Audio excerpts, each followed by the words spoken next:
Las Buenas Nuevas Valencia, una iglesia para todos, presenta Buenas Nuevas para la Ciudad. Un mensaje práctico y motivador en la voz del pastor Carlos González. A partir de este momento, dispón tu corazón para recibir en él la palabra de Dios. Esta segunda parte de esta serie que hemos llamado Pascua. Y con ese aplauso saludar a toda la gente que nos escucha luego en diferido en nuestros programas de radio. Esta semana subimos a 3 emisoras radiales a partir de esta semana próxima, en donde nuestra prédica del domingo en un formato para radio puede ser oída por muchas familias. También en nuestro canal en YouTube LBN Valencia Oficial. Puedes visitarlo, suscribirte y allí escuchar nuestros temas de cada domingo. Nos sentimos contentos que podemos llegar más allá de Flor Amarillo a Estados Unidos, a Italia, a España, a República Dominicana, a Puerto Rico, a Colombia, a Chile, a Brasil, a Argentina. Soy el predicador más internacionalmente desconocido de esta ciudad. Para ello un aplauso, ¿verdad? Qué bueno poder llegar a ustedes.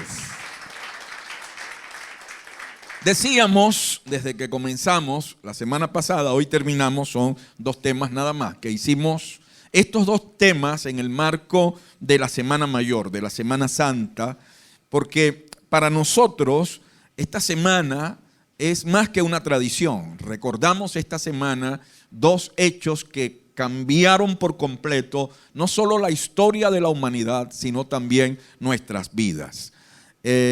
Pascua era una celebración, o es una celebración del calendario religioso de los israelitas. Se celebraba en el mes de Nisán, o se celebra en el mes de Nisán, primer mes del calendario bíblico religioso de los judíos. En esa fiesta ellos recuerdan la salida de Egipto. La palabra Pascua significa paso, pasar. Para ellos representa la redención de Dios. Representa ese momento histórico cuando Dios sacó a Israel de Egipto. Aquella noche en que murieron los primogénitos. Aquella noche en que ellos mataron un cordero y con la sangre del cordero pintaron las ventanas y las puertas para que cuando el ángel de la muerte pasara no entrara en casa de los hebreos, de los israelitas. La Pascua recuerda ese día. Pero en una celebración de Pascua se dio muerte al Señor Jesucristo. Jesús muere el día de Pascua, el día 14 de abril, 14 de Nisán. Jesús es llevado a la cruz. Y en el tema anterior hablamos de ese momento, de la crucifixión. Los historiadores dicen que los romanos no inventaron la crucifixión, la perfeccionaron. Y la perfeccionaron como un instrumento de tortura.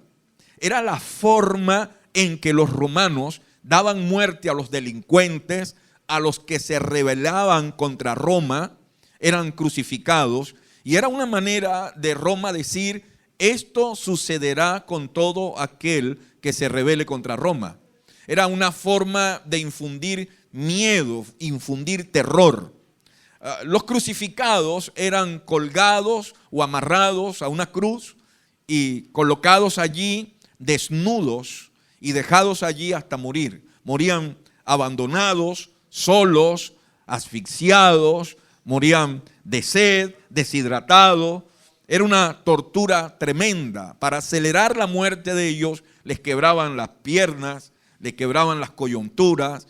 Era una muerte no digna del Señor Jesús. Esa muerte sufre Jesús. Jesús es no solo crucificado, Jesús es flagelado también, que en sí era una sentencia la flagelación. Esta semana leía a un historiador que decía que, entendiendo el látigo romano, que era una especie de rejo con caracoles, hierro o vidrio en las puntas, muy probablemente Jesús haya ido a la cruz parcialmente destripado, ¿sí? Porque cuando eso se enterraba en la piel y era alado, eso era flagelar. Esos latigazos, ese azote era recibido en el abdomen, en la espalda y en las piernas. Jesús recibió 40 azotes de eso. Por eso es llevado junto con los otros dos hacia el lugar donde va a ser crucificado. Y les decía yo que un dato interesante y curioso de la historia es que esa vía, ese trayecto es conocido como la vía dolorosa. Jesús es colgado desnudo en esa cruz. Desde las 12 del mediodía en adelante, los comentaristas de la Biblia, los biógrafos, dicen que hubo un eclipse que oscureció la ciudad de Jerusalén. Y a las 3 de la tarde Jesús exclama sus últimas palabras. Sus últimas palabras fueron: consumado es, tetelestai en griego. Qué curioso, ¿no? Un dato interesante. Tetelestai es un término de la contabilidad. Es un término contable. Quiere decir pagado en su totalidad. Tetelestai, consumado es, pagado en su totalidad. O sea que usted no tiene nada que añadir para usted ser salvo. Nada. Usted no se salva por una falda o por tener el pelo largo. Usted no se salva por congregarse. Usted no se salva por colocar diezmo en un sobre. Usted no se salva por orar a las 5 de la mañana. Usted no, lo que se necesitaba para usted ser salvo se pagó en esa cruz. Y usted no necesita hacer nada más. Usted lo que necesita es aceptar eso, y eso es gratuito y es un regalo del cielo para usted. Y Jesús estaba diciendo en esa cruz: tetelestai, ¿sí? Y luego entregó su espíritu al Padre y muere. Hay algo interesante luego de la muerte, y lo narra Juan en su evangelio. Dice Juan 19, dice: más tarde José de Arimatea, quien había sido un discípulo secreto de Jesús por temor a los líderes judíos. José de Arimatea era un multimillonario de la época, ¿sí? Era un fariseo, miembro del Sanedrín, y había sido seguidor clandestino del Señor por temor a los judíos. O sea, no era fácil para un representante de la cúpula religiosa de los judíos decir que él era un seguidor de Jesús. Este José de Arimatea, dice Juan, pidió permiso a Pilato para bajar el cuerpo de Jesús. Quiero que notes este par de datos que nos da Juan y que normalmente cuando tú y yo leemos la Biblia no los tomamos en cuenta. Quienes están conversando acá por el cuerpo de Jesús son dos autoridades. Un representante de la máxima autoridad de los judíos y el máximo representante de Roma en Jerusalén. Esta conversación se da porque en el fondo todos sabían que había sido injusto esa ejecución. José de Arimatea va a hablar con Pilato así como que: sabes que lo hiciste mal, sabes que condenaste a un inocente, al menos trata de redimirte en su sepultura. Porque quienes eran crucificados no se les permitía ser sepultados. Así que se dejaban en la cruz y luego se bajaban y se tiraban en una fosa común, y para poder sepultarlos tenían que pagarle a algún soldado que les vendiera el cuerpo. Así que José de Arimatea va a hablar con Pilato y le dice: entréganos el cuerpo. Y José fue a buscar el cuerpo cuando Pilato le concede el permiso, dice Juan, y se lo llevó. Lo acompañó Nicodemo. Otro dato interesante: Nicodemo también era miembro del Sanedrín. También era un líder judío. Y este Nicodemo, dice Juan, es el hombre que había ido a ver a Jesús de noche. Y ellos llevan consigo unos 33 kilos de ungüento perfumado. Una mezcla de mirra y aloe. Verso 40 dice: y de acuerdo con la costumbre de los entierros judíos, envolvieron el cuerpo de Jesús untado con las especies en largos lienzos de lino. ¿Por qué Juan coloca este dato aquí? Porque para aceptar la resurrección se necesitaban tres cosas. Tres cosas.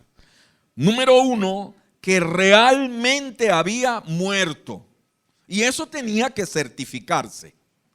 Lo que está ocurriendo aquí es que entierran, sepultan a Jesús en esa tumba, en la usanza de los judíos, en el ceremonial de los judíos.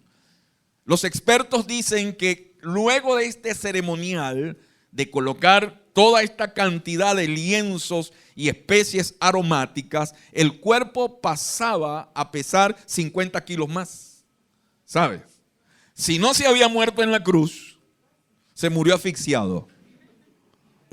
Esto es una evidencia que Jesús realmente estaba muerto. Lo otro es que aquí están conversando las dos máximas autoridades del momento: la autoridad romana y la autoridad judía. Y como era el día de preparación para la Pascua judía, dice Juan, y la tumba estaba cerca, entonces pusieron, ¿qué más?, a Jesús allí. Mira lo que Juan está diciendo. En otras palabras, Juan está diciendo: Jesús estaba muerto. Él realmente estaba muerto. Y cuando está escribiendo el Evangelio, Juan toma esos detalles, esa conversación de José de Arimatea y Nicodemo con Pilato, ese ceremonial de los judíos, porque realmente lo que Juan buscaba sembrar en la mente de quienes leyeran esta biografía es que Jesús estaba muerto. Usted dirá, ¿qué relevante puede ser esto? Sí, fue muy relevante en el momento, para la historia que se está contando. Porque esta muerte de Jesús, aguas abajo, trajo consecuencias. Primera de ellas, cuando Jesús muere, su gente más cercana, sus seguidores, sus discípulos, creyeron que estaba muerto. O sea, fue un hecho que ellos aceptaron. Ellos se convencieron que Jesús había sido ejecutado y que él había muerto. Lo otro es que creyeron que él solo era un comunicador con un mensaje poderoso que hizo que lo crucificaran. Entre ellos comentaban: yo se lo dije, más de una vez le dije, maestro, baja el tono. ¿Sí? Déjate estar publicando esas cosas en Instagram. Más de una vez se lo dijimos que no hablara en ese tono y mira lo que nos pasó. Está muerto. Y ellos dijeron, fue muy poderoso su mensaje, muy convincente, pero ese mensaje le trajo estas consecuencias. También comenzaron a creer que él no era el Mesías. Había esa creencia en torno a Jesús, que él era el Mesías prometido, que en él se cumplían las profecías de Isaías y del otro y del otro y del otro en torno al Mesías, pero al verlo muerto, lógicamente no era él, ¿sí? No era él el Mesías. Las expectativas que se habían creado en torno a él se derrumbaron. Jesús estaba muerto. Y no solo eso, sino que comenzaron a creer también que la vida de ellos estaba en peligro. Ellos dijeron, epa, ya lo mataron a él, ahora vienen por mí, papá. ¿Sí? Ahora vienen por nosotros. Y eso hizo que ellos salieran a esconderse porque sus seguidores perdieron la fe. ¿Cuál era el cuadro? El Sanedrín había triunfado. Roma había impuesto su ley. Jesús fue sentenciado a muerte, colgado en una cruz y nada pasó. ¿Recuerdan lo que le decían en la cruz? Si tú eres el Hijo de Dios, bájate. Y nada pasó. Él se quedó ahí colgado en la cruz. Ahora su cuerpo estaba en la oscuridad de un sepulcro.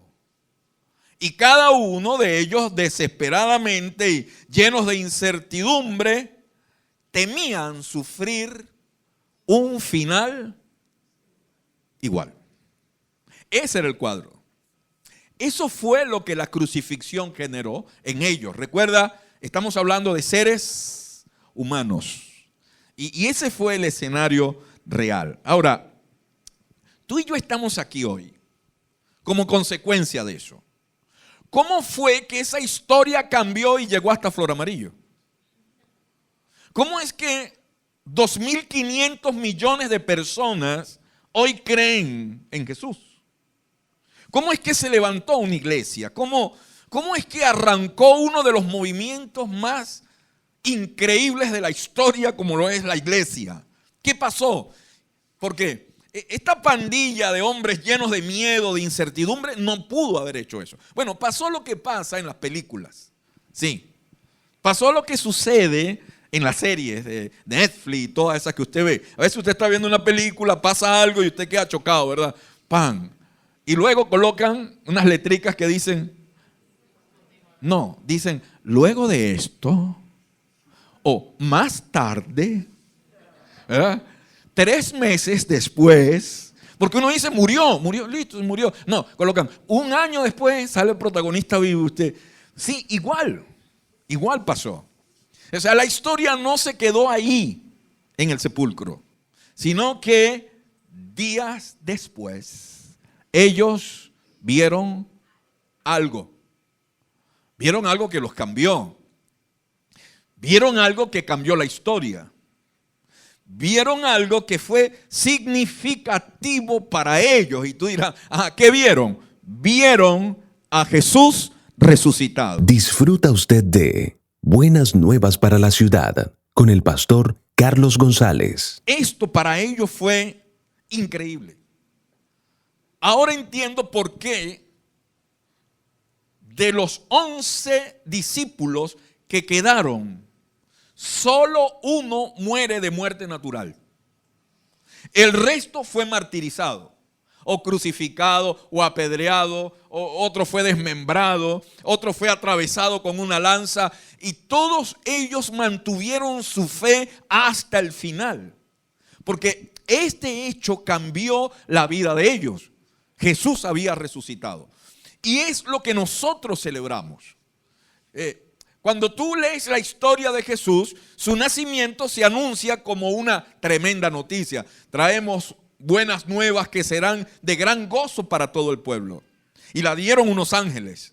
Pero cuando llegas al final de su historia, te das cuenta que nuevamente aparecen los ángeles, dan una noticia, y esa noticia llena a las mujeres, a Pedro, a todos los que le escuchan, de 2 emociones encontradas. La Biblia dice, se llenaron de alegría y de temor, de alegría y de asombro. Oye, si tú te colocas en el lugar de ellos y tú estuviste en la cruz y viste a Jesús morir, ¿qué te parece verlo vivo? Te va a generar alegría, pero por otro lado, te va a generar miedo, asombro, ¿sí? Yo le voy a decir algo, yo le temo a eso mucho. No sé qué nombre darle, pero eso de un cadáver y de un muerto no va conmigo. Recuerdo que en una oportunidad fuimos a visitar una amiga que estaba ya partiendo con el Señor, tenía metástasis, estaba mal, sus días estaban contados, y me llama un amigo en la madrugada y me dice, Carlos, fulana creo que parte hoy. Me llamó su mamá, está muy mal, está en coma, no reacciona, no conoce a nadie, vámonos. Así que viajamos, era en otra ciudad cercana, y nos fuimos mi amigo y yo allá, y llegamos a la humilde casa de nuestra amiga a eso de las 7 de la mañana. Ella estaba acostada, era confianza en la casa, entramos al cuarto, yo me senté en la orilla de la cama de mi amiga, yo veía que no se movía y yo le agarré la mano y empezamos a hablar mi amigo y yo con la mano de ella agarrada, ¿no? Y yo le decía a él, loco, yo nunca he visto una persona en coma, pero es bien extraño, ¿verdad? No se mueve, nada. Yo con la mano de ella agarrada. Y está fría, le decía yo. Y en eso viene entrando la mamá con otro vecino y dice, sí, ella murió como a las 6. Yo le solté la mano. Ella murió como a las 6. Yo con eso de ver un cadáver no camino mucho, ¿no? Esa fue la impresión de los discípulos. Y yo quiero contarte hoy, mira, yo quiero contarte hoy de 2 de ellos. Yo quiero contarte de 2 de ellos. Porque en esa historia me vi yo, ¿sí? De 2 que se encontraron con Jesús camino a Emaús, ¿sí? Sabes, Emaús Emaús significa primavera templada. Era una pequeña ciudad que se encontraba a 11 kilómetros al noreste de Jerusalén. Estos dos discípulos van camino a Emaús el día en que Jesús resucitó. Si te metes en la historia, es el día en que Él resucita. Y mira, así lo cuenta Lucas en el capítulo 24, verso 13. Dice, ese mismo día, 2 de los seguidores de Jesús iban camino al pueblo de Emaús, a unos 11 kilómetros de Jerusalén. Al ir caminando, hablaban acerca de las cosas que habían sucedido. Ese regresar a Emaús era una especie de retorno frustrado. Días antes ellos habían ido a Jerusalén. Creo que ellos habían sido testigos de aquella entrada triunfal a Jerusalén cuando ellos esperaban que Jesús, el Mesías, diera la orden y se armara el zafarrancho. Así como nosotros cuando estábamos en los tiempos aquellos, ¿sabe? 2016, 2017, alguien publicaba una huelga en San Cristóbal. Y entonces usted leía los comentarios en las redes, decía, se prendió la mecha. Ahora sí, ¿verdad? Que se vengan para acá.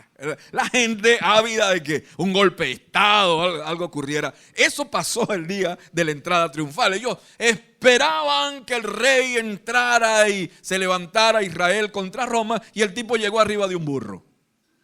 Frustrante, frustrante. Por eso es que una semana después, esa misma multitud que dijo, Hosana al que vive, dijo, crucifícalo. Estos dos discípulos, camino a Emaús, iban frustrados. Y lo vamos a leer, te voy a explicar por qué. Porque regresaban a casa con las tablas en la cabeza y llenos más de duda que de esperanza, más de incertidumbre que de fe.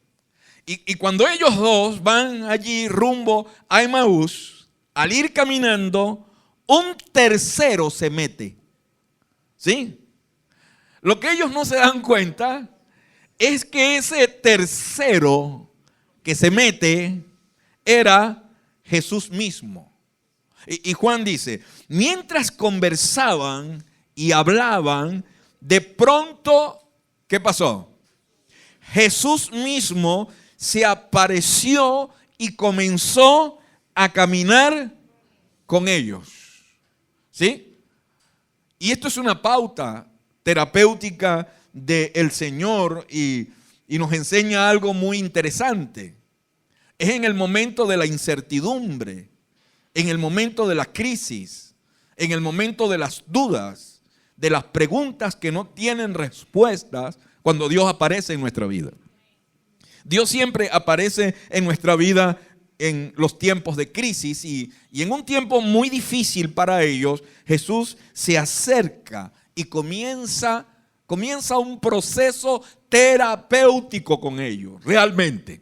¿Por qué? Por lo que narra acá. Dice, pero Dios impidió que lo reconocieran, ¿no? Y esto me gusta porque Jesús ya había resucitado.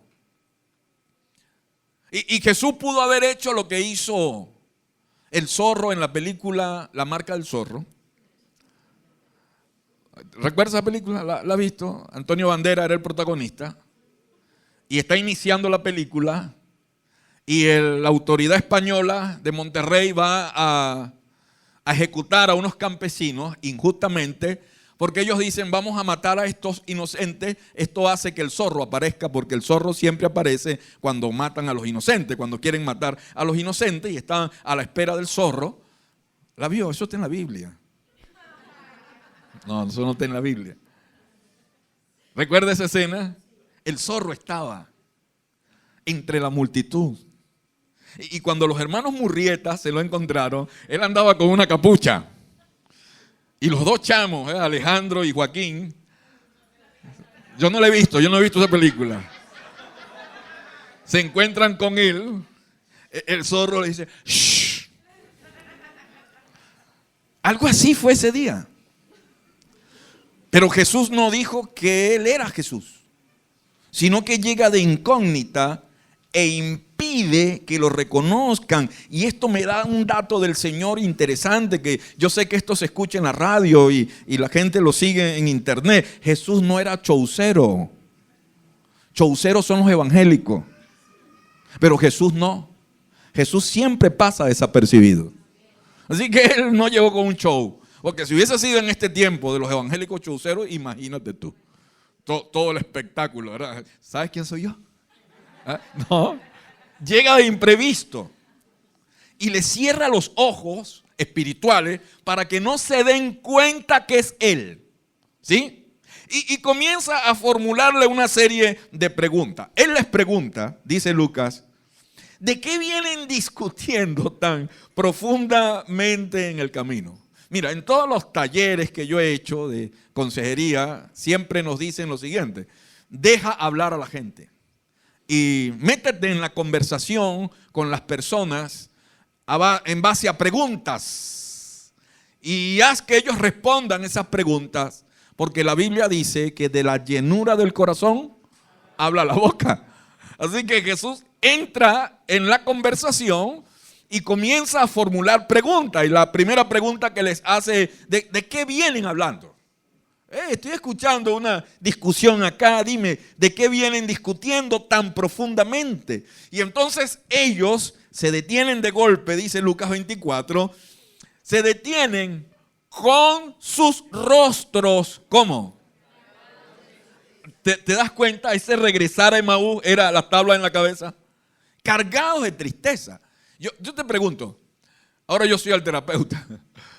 ¿Alguna vez tú has visto a alguien que su cara te habla de su tristeza? ¿Sí? Como cuando yo le digo a Beli, vi a alguien y yo veo una tristeza en su cara, en sus ojos. Es cuando nuestra cara cambia. O sea, es mi cara, pues, cuando Estados Unidos le metió el jonrón a Venezuela en el 8º inning con 3 envases. Yo había pasado todo el juego. ¡Vamos! ¡Dale! ¡Ey! De repente, esa cara. Tristeza. ¿No?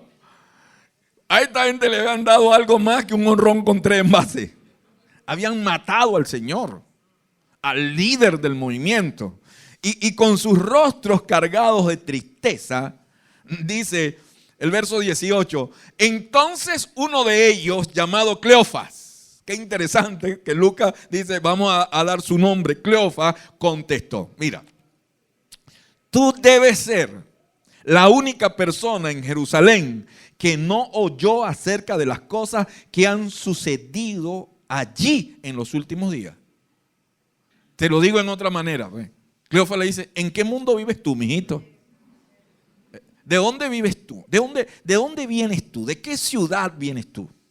Eres la única persona que no está enterado de lo que acaba de pasar en Jerusalén los últimos días. ¿Y sabes cuál fue la siguiente pregunta de Jesús? ¿Qué cosas? Dime. Con toda sinceridad te digo, no sé. Dímelo tú. Y Jesús había sido el protagonista del asunto. El Señor está tratando de descubrir el corazón de ellos. Las cosas que le sucedieron a Jesús, el hombre de Nazaret, le dijeron. Y mira los calificativos que ellos le dan a Jesús. Le dice, era un profeta. ¿Qué más? Hizo milagros poderosos. Era un gran maestro a los ojos de Dios y todo el pueblo. Esta gente pensaba esto de Jesús. ¿Sabes que en una oportunidad Jesús le dijo a sus discípulos, ¿qué dice la gente? ¿Quién soy yo? Y ellos le dijeron, bueno, un profeta, que tú eres Elías reencarnado. Otros dicen que eres Jeremías o alguno de los profetas. Para ellos, en este momento, Jesús era un profeta, un buen predicador, un gran maestro, que ante los ojos de Dios era un gran maestro y de todo el pueblo. Pero hay otro dato, dice, sin embargo, los principales sacerdotes y otros líderes religiosos lo entregaron para que fuese condenado a muerte y lo crucificaron. Ese es el cuadro. Y nosotros teníamos la esperanza. ¿De qué? De que Él fuera el Mesías, que había venido para rescatar a Israel. ¿Qué te dice eso? Se nos cayó. No era el Mesías. Esperamos eso y no ocurrió. Y a esto yo le tengo un nombre. Se llama frustración. Y es lo que ocurre cuando tú vienes a una iglesia como esta buscando algo. Es lo que ocurre cuando tú te acercas al Señor esperando que Dios haga algo por ti. Que te regrese al esposo que amas y que anda echando broma por ahí, pero él en el fondo no es malo. ¿Sí? Que te pega, pero te pega porque te quiere.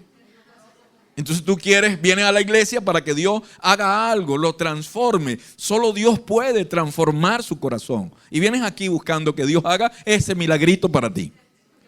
Que Dios resuelva tus problemas económicos. ¿Sí? Solo Dios puede. Por eso estoy aquí, pastor, buscando que algo venga, no sé, un baño de la bendición de Dios y mañana consiga empleo. O esperes que Dios te sane. Pero que luego, al pasar el tiempo, el hombre no vuelve.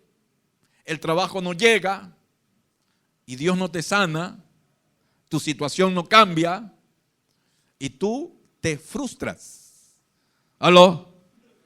Y te regresas a Emaús. Yo esperaba que, y no ocurrió. Teníamos la esperanza que Él fuera el Mesías que cambiara la historia de nuestras vidas y no pasó. Ese era el cuadro. Y así como para añadirle más desesperanza al asunto, dijeron, esto pasó hace 3 días. O sea, los tipos se estacionaron 3 días más a esperar a ver qué. Y no pasó. Ya pasaron 3 días. Mira, no obstante, dicen ellos, algunas mujeres de nuestro grupo de seguidores fueron a su tumba y andan afirmando, están diciendo, porque fueron temprano el domingo hasta la sepultura y regresaron con noticias increíbles. Estas mujeres dijeron que el cuerpo había desaparecido y que habían visto ángeles quienes le dijeron que Jesús está vivo. Algunos de nuestros hombres corrieron para averiguarlo y efectivamente el cuerpo no estaba tal como las mujeres habían dicho. Yo me detengo aquí. Porque si ellos están contando que las mujeres no encontraron el cuerpo, diciendo que estaba, y que unos ángeles le dijeron que estaba vivo, pero que luego fueron hombres a verificar eso, ¿sabes lo que te dije al principio, verdad? El testimonio de las mujeres no es creído, no es aceptado, tenía que ir un hombre. Y entonces Pedro es el que va corriendo para allá y ve que la tumba está vacía. Y ahora no era solo el testimonio de unas mujeres, ahora estaba el testimonio también de un hombre. Y entonces el cuerpo no estaba tal como las mujeres habían dicho. Cuando tú lees esta parte dirás, entonces ¿cuál es el rollo de ellos? Porque deberían estar más bien emocionados. ¿Por qué salen corriendo a Emaús? Porque ellos dijeron, estos locos se robaron el cuerpo, ahora están inventando esta historia. Y uno de ellos le dijo a Cleofa, Cleofa, no sé tú, pero yo arranco. ¿Verdad? Ya creo que es como que mucho con demasiado. Así que mejor hagámonos los locos, salgamos de esta reunión y nos vamos a casa. Y dejamos esta historia hasta aquí. Era lo que ellos le estaban diciendo al Señor. Algo así como que ahora andan con el cuento que resucitó. ¿Sí? O que lo van a embalsamar. Y que bueno, imagínese usted todo lo que eso puede generar de ahí en adelante. Entonces Jesús les dice: Disfruta usted de Buenas Nuevas para la Ciudad con el pastor Carlos González. ¡qué necios son! Vengan acá. Les cuesta tanto creer todo lo que los profetas escribieron en las Escrituras. ¿Acaso no profetizaron claramente ellos que el Mesías tendría que sufrir todas esas cosas antes de entrar a su gloria? Y dice Lucas: entonces Jesús los guió. ¿Por dónde los guía? Por los escritos de Moisés y todos los profetas, explicándoles lo que las Escrituras decían acerca de él mismo. Jesús les da un tour por todo el Antiguo Testamento. Esto se llama una clase de hermenéutica, una clase magistral de hermenéutica y de historia bíblica. Y aquí otro dato importante, porque esto lo escuchan en la radio: todo el Antiguo Testamento se cumple en Jesús. Todo. Y entonces Él los pasa por todos los escritos de la ley y todo lo escrito por los profetas, llegando hasta Él mismo. Las Escrituras daban testimonio acerca de Él mismo. Pero para entonces, cuando Jesús lleva toda esta charla, esta conversación, ya estaban cerca del lugar donde ellos iban. Camino a Emaús, ¿no? Cerca de Emaús. Ya al final del viaje. Y Jesús hace como que va a seguir de largo y ellos le dicen: no te vayas, ven a la casa, entra. Se meten a la casa y pasa algo interesante, ¿no? Al sentarse a comer, mira lo que Lucas dice: Jesús tomó el pan, ¿qué más? Lo bendijo, ¿qué más? Lo partió, ¿y qué más? Y lo entregó. Esto era una marca de Jesús. Esto era una marca de Jesús. Claro, estos dos no se dieron cuenta de ese detalle, porque ellos no habían comido con él. Ellos eran seguidores lejanos, no habían sido de los 12, de los que se sentaban y comían con él. Pero cada vez que veas a Jesús comiendo, siempre había esta marca, ¿sí? Tomar el pan, bendecirlo, partirlo y entregarlo, ¿sí? No sé si me captas la idea. Sabes que uno identifica a la gente por ciertas movidas, ¿no?, que hace. Yo recuerdo una vez llegué a República Dominicana y estaba un venezolano, cuando los venezolanos salían, y estaba un venezolano en una casa allí hospedado de un amigo mío, y me pareció extraño. Yo no lo conocía, pero al verlo comer, yo me di cuenta que era expresidiario. Y yo llamé al pastor, amigo mío, y le dije: mira, ¿tú conoces a ese hombre? Y él me dijo: no sé muchos detalles de él. Yo le dije: es bueno que averigües y te sientes a conversar con él, porque él es un expresidiario. Y él me dijo: ¿qué pasó, Carlos? ¿Tú lo conoces? Le digo: no. Por la forma como come. ¿Sí? Comía agachado, arrastrando los dedos y sin dejar de ver a los lados. Así comen los presidiarios por temor a la muerte.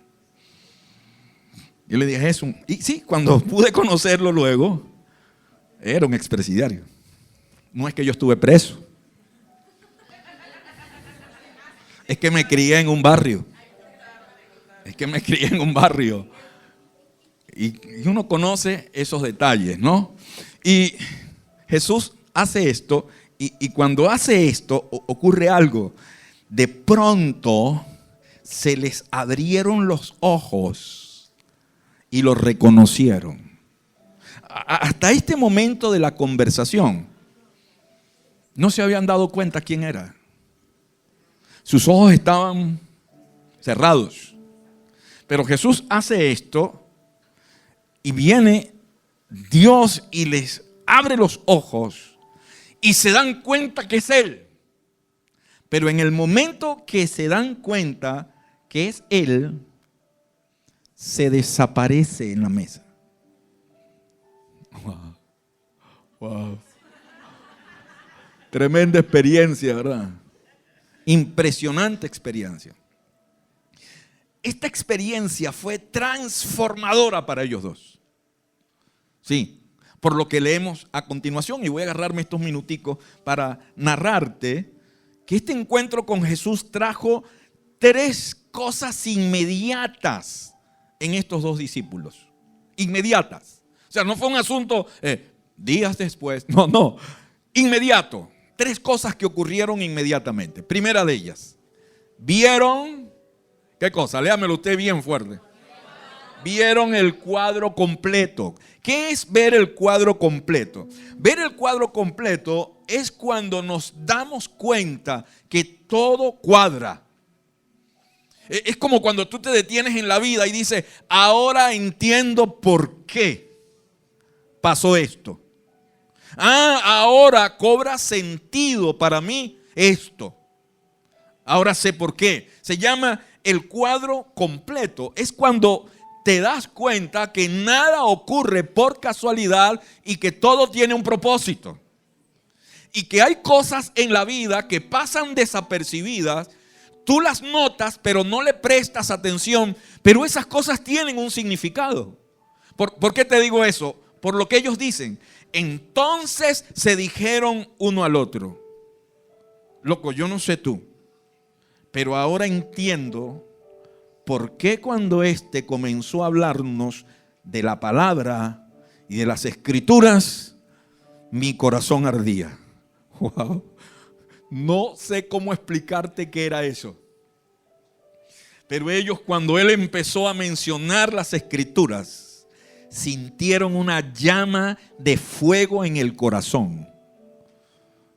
Eso tiene un nombre, se llama pasión.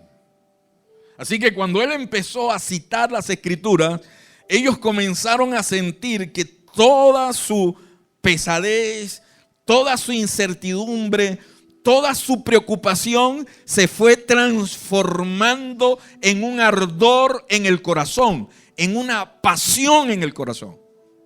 Es como cuando Jeremías, el profeta, en su libro escribe, dice, un día me obstiné, porque Jeremías cada vez que hablaba le entraban a palo.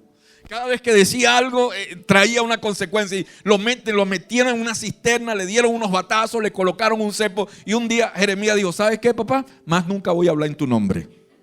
Oye, cada vez que hablo me entran a palo. Predicar, hablar de ti, lo que me trae es problema. Así que Jeremías cuenta y dice, y dije, no hablaré más en nombre de él. Pero luego dice, no obstante, había un fuego en mi corazón, una llama en mi corazón que traté de apagarla y no pude. Esa es la llama que Jesús enciende en nuestras vidas cuando le conocemos.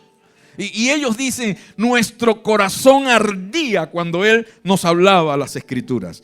Lo segundo es que, ¿sabe? Se devolvieron a Jerusalén. Dijeron, no es a Emaús, es a Jerusalén. Y se devolvieron. Cambiaron el rumbo. Y aquí hay otro dato interesante. La palabra arrepentimiento significa cambiar el rumbo. Eso es. Así que este Jesús resucitado, cuando se revela a ellos, cambió el rumbo. Y yo te lo digo, no sé si esta es la primera vez que tú vienes a esta iglesia o es la primera vez que escuchas a un pastor hablar, pero si realmente tú conoces a Jesús, tu vida no puede ser igual. Tiene que producirse un cambio en tu vida. Porque si en ti no hay un cambio de rumbo, no le has conocido. Pero quienes le hemos conocido, hemos entendido que nuestra vida tiene que ser diferente. Amén. Y ellos dijeron, a Jerusalén de nuevo.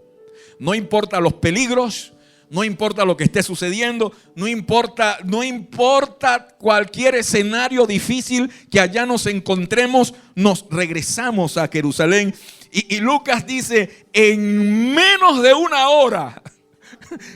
Yo no sé si contrataron a un mototaxi, no sé, ¿verdad? Pero en menos de una hora estaban en Jerusalén otra vez. los que se habían ido. ¿Aló? ¿Te parece interesante ese dato, verdad? Pero mira, luego, la tercera cosa dice, compartieron su experiencia con otros. Y entonces estos dos van a Jerusalén, se van a donde están los discípulos, dice, y los dos de Emaús les contaron cómo Jesús les había aparecido mientras iban por el camino y cómo lo habían reconocido cuando partió el pan. Yo te invito a que en la semana puedas leer esta historia. Pero esta intervención de ellos es luego que Pedro también regresa y dice, ha resucitado. Y unos allí empiezan a decir, y yo también lo vi. Y cuando están en esta disyuntiva, aparecen estos dos y dicen, un momentico, acabamos de llegar. Veníamos pirados de Maús. Nos echamos una hora de allá aquí. Nos encontramos con él. Y cuando ellos están contando eso, Jesús aparece en medio de todos ellos. ¿Qué te parece? Qué interesante. ¿Y sabe cuál fue la salutación del Señor? Paz a ustedes. La versión antigua dice, paz a vosotros. Y es la aparición del Señor. Y mira, ya para concluir, yo creo que estas tres son las mejores actitudes que tú y yo podemos asumir ante este evento. Ver, cambiar y compartir. ¿Sí? Ver, cambiar y compartir. ¿Ver qué? Ahora Jesús para estos dos no era un profeta, no era un maestro, no era un supuesto Mesías. Era el Mesías. Era el Dios eterno. Amén. Era el Hijo de Dios. Un cambio tremendo. Es ver a Jesús realmente como Él es. ¿Sí? Era Dios mismo. Era el libertador de sus vidas. Segundo, cambiar. Si realmente conoces a Jesús, tu vida tiene que ser diferente. Tu vida tiene que cambiar un rumbo. No puedes seguir igual. Y lo tercero, compartir. Esta semana comparte con alguien de este Dios vivo. Con un compañero de trabajo. ¿Aló? Con tu familia. Con tus vecinos. Diles a ellos que Jesús es algo más que una imagen. Que no es una estatua de yeso montado en una cruz. Que no es un hombre vestido de morado que lo sacan a un Via Crucis toda la Semana Santa. Dile a ellos que Jesús es algo más que una historia de un hombre que nace en diciembre y lo matan en abril. Diles que Él es el Rey de Reyes, que Él es el Señor de Señores, que Él es el gran yo soy y que Él está vivo por los siglos de los siglos. Amén. Diles que Él ha resucitado. Diles eso. Que Él está vivo. Amén. Él está vivo.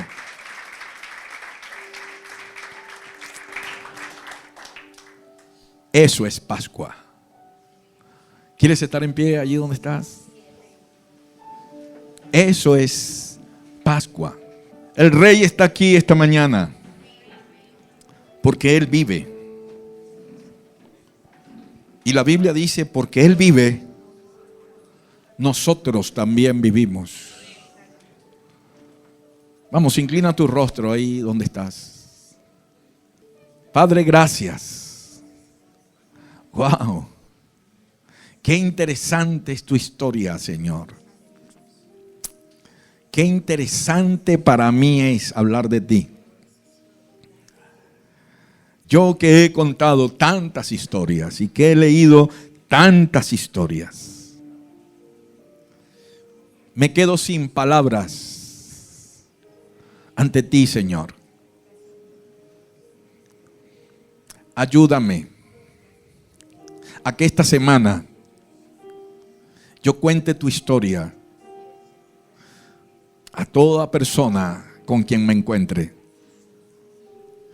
Ayúdame a contar tu historia a mis vecinos, a mi familia, a mis amigos. Que nadie pase desapercibido por mi lado. Que yo no desaproveche ninguna ocasión para hablar de ti, para contarte a ti, para predicarte a ti. Gracias porque tú eres más que un personaje de la historia. Tú eres el Dios de la historia. Eres el creador de la historia. Y esta iglesia es tuya, Señor. Gracias por este día. Y gracias por lo que hoy podemos celebrar en este lugar, Señor. Gracias, gracias, gracias. Gracias porque no te quedaste en esa tumba y te levantaste de entre los muertos. Gracias porque tú vives y vives por los siglos de los siglos de los siglos. Amén y amén. Tribútale un aplauso al Rey que vive. Hemos llegado al final de Buenas Nuevas para la Ciudad. Si deseas escuchar nuevamente este tema, visita nuestro canal en YouTube, LBN Valencia Oficial. Hasta pronto.